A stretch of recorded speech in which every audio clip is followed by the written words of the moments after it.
Imagine this. A single lock of hair has the power to rewrite history as we know it, particularly the story of life in the Incan Empire. This isn't just any hair.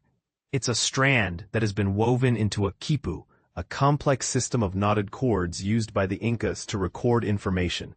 The Inca Empire, one of the most powerful pre-Columbian societies in South America, was renowned for its architectural marvels like Machu Picchu, an extensive road network, and innovative agricultural terraces. But perhaps their most distinctive innovation was the Khipu, a method of record-keeping that involved tying intricate knots to encode data. But here's where it gets controversial. It was long believed that the creation of Khipus was reserved for the ruling elites.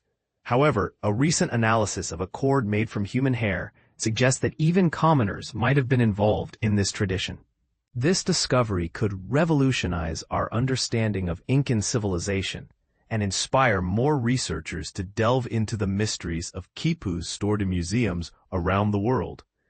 Sabine Hyland, a researcher at the University of St. Andrews in Scotland, highlights the vastness of the Inca Empire, which spanned half a continent and relied entirely on knotted cords for record-keeping. The empire, conquered by the Spanish in 1532, left behind only a small number of Khipus, making each one a precious artifact. Kit Lee, a research associate at the same university, points out that the Inca Empire is often seen as an exception to the rule that empires need a form of written expression. But this is only because Khipus are often overlooked as a form of writing. These recording devices consist of bunches of knots tied in long, colored cords, typically hanging like pendants from a thick primary strand.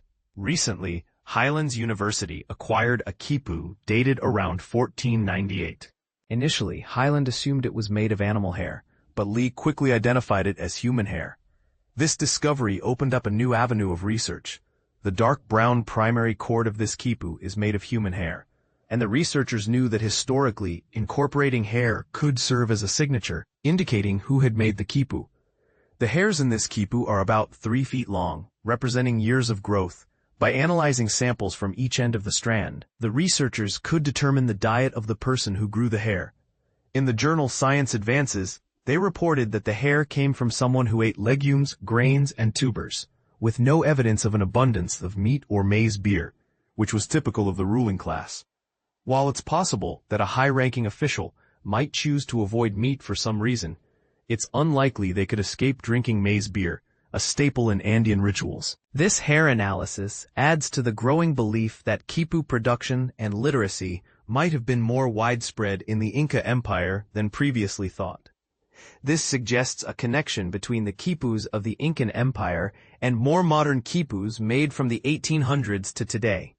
Modern Khipus are often made by lower-status people, such as hacienda workers, peasant laborers, and herders. They tend to have a different shape and structure from ancient ones and are used for various purposes, including agricultural records and funeral rites.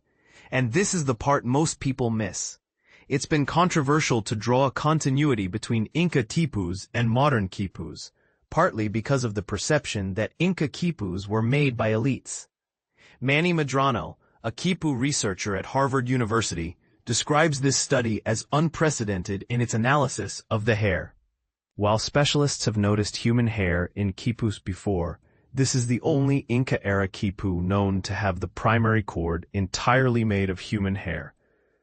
The main cord is crucial in Khipus, and this discovery could inspire a re-examination of Khipus in museum collections. Medrano suggests that we might find other Khipus with substantial amounts of human hair, providing a unique way to understand Khipu production in the Inca Empire that differs from the stories written down by colonizers. Ultimately, this brings us closer to telling Inca histories using Inca sources. We need a story of literacy, writing, and record-keeping in the Inca Empire that is more inclusive, incorporating those who have been left out of the standard narrative. So, what do you think? Could this discovery change our understanding of the Inca Empire? And should we reevaluate the role of commoners in their society? Share your thoughts in the comments below.